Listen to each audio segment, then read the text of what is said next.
This program is proudly brought to you by LateNightMedia.com for all your podcasting, comedy writing, and hot steaming pod needs. LateNightMedia.com. Conscious wisdom, challenging our skeptical, critical thinking, digging deep into the dark and the light, and exploring the depths of our mind, body, and spirit. The podcast sprinkled with science, creativity, ageless wisdom, philosophy, and conspiracy. So be part of the discussion and get involved. Be part of the action of thinking and being the revolution. Be conscious with wisdom.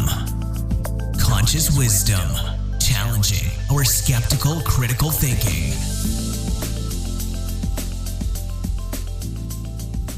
In my research looking at the urban, most of Australia's population lives on a very, very narrow strip of the coast. Very high rainfall, and deep soil. Perfect farming land, yet we're building houses as well as roads. That focus on the land, what it's putting a lot of pressure on, and particularly with consumerism, people are wanting big homes. People are wanting very, very small amounts of garden. It seems a conundrum to me, but that is the current paradigm. The other paradigm seems to be unit dwellers. Now, if I had any one recommendation, it's don't buy suburban lot homes that don't have some component for food, and don't buy units that don't have a community garden. I've talked to quite a few developers here in the peninsula. I walk into their sales office. They're beautiful, beautiful pictures and 3D diagrams. I bet they have some pictures of the ocean. Yes, something like that. And very, very, very clean cut. Usually very white. No other nationality photographic models. But I say to them, "Oh, where's the community garden? What's a community garden?" And I say, "Well, okay. Well, where's the community laundry? Where's the community letterboxes? Where's the what about car sharing? Do you have that?" What are you talking about? So that is the paradigm. There's subtle little differences, but by people not buying that or actually asking that question, hey, if I have to buy into a unit complex, does it have space for a community garden? Does it have space for us to share something, even if it's one little component? And the other recommendation I would make is start small.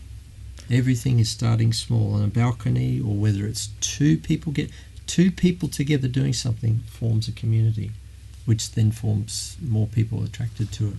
Well, I think this is a great idea. This, like, having, if you're going to live in a high rise and all this kind of stuff, it seems to make sense why you can't have some sort of communal place where people can not only just hang out, but why can't we grow food there? Yeah. That seems like a really good idea. And then obviously, if you need some mint, you can go down to your communal garden and grab some mint. Yeah.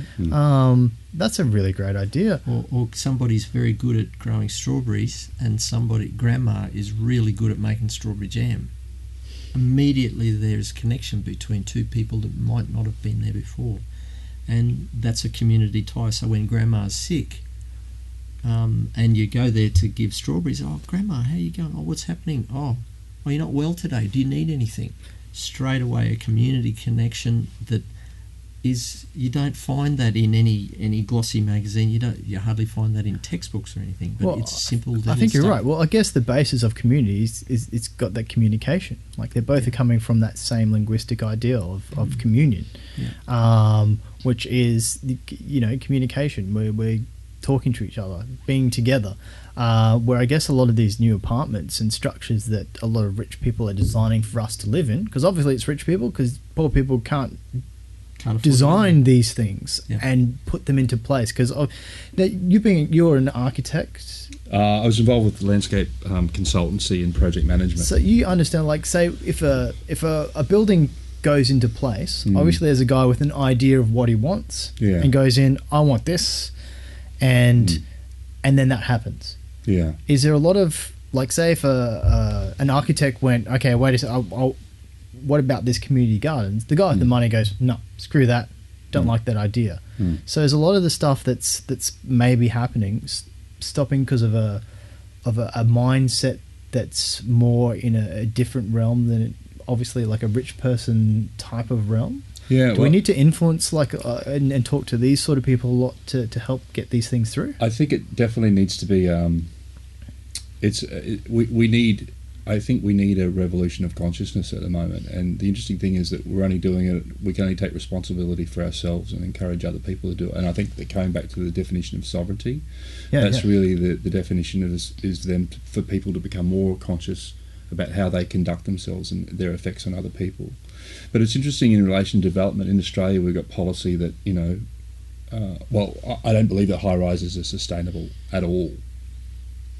But even in relation to residential developments, like the council insists that certain percentages, like 10% of the land, gets allocated to public parks or whatever. But there's no reference in there to what it's used for. It's just green space, and they have to pay contractors to come in there and like mow it a couple of times a year, and that's the extent of it, But and it's hard because the cost of affordable housing in Australia now, the lot sizes are getting really small, like down to like 200 and 250 square and metres. so expensive. It's like one of the most valuable pieces of land on the earth. Australia has some of the most unaffordable housing in the world compared to income levels. We're second highest unaffordable nation in the world behind Hong Kong. And that's got to say something. It's like, but how has our mindset got there? Like, how did we get to that? Like, because we're all a community understanding ourselves through some sort of paradigm, which either could be a television. Are people understanding this? Like, how are they getting this idea that we should be the most expensive world? How did we let it happen? I mean, how do we go from like 25 years ago a residential plot of land being worth $3,000 to now being worth $200,000? Like, the sense of inflation is just another construct as well. Inflation's another indirect form of taxation on people. If you go down into if you really study what business and economics, you realise that they're all a big bunch of weird stuff to confuse people. Like, economists will listen to to say our prime ministers and stuff, and listen to the rhetoric that comes out and just go, well, you don't even understand business, and you're saying this. It's like, government create jobs? They don't create jobs. Yeah. Well, it's interesting, we've got a prime minister now that's ex-Goldman Sachs.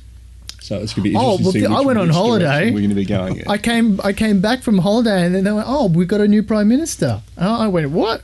Who was it?" And then they went, "Malcolm Turnbull." And I went, I had to giggle because he's probably one of the biggest capitalists out of the lot of them, which I guess is not going to help most people in Australia. He can just articulate it better. Well, well, the idea, okay, I guess this is the mindset which would be coming from him is community television in Australia is having a big battle trying to stay alive because we want to be on television and give people some sort of, I guess, option rather than just being with, it's the local option. Local people are making local content for us rather than say American content, that sort of stuff. And Malcolm Turnbull was actually one of the guys who helped try and put in place for us to go just online. And no one actually consulted the whole industry in regards to whether or not that would help us. They just went, this is a mandate for you. It's like, do we have an option? And they went, well, no. Well, kind of like, hopefully we got that. But that arm movement, yes, he was saluting, yeah. But yeah, they told us love it or leave it, and the option, well, what they said was, okay, we're using this to help test to go to a new medium, even though they could have used another, like the bandwidth from 1,000 shopping network channels that are on like mainstream television, and they could have used one of those because really, who cares about those? I don't think we do.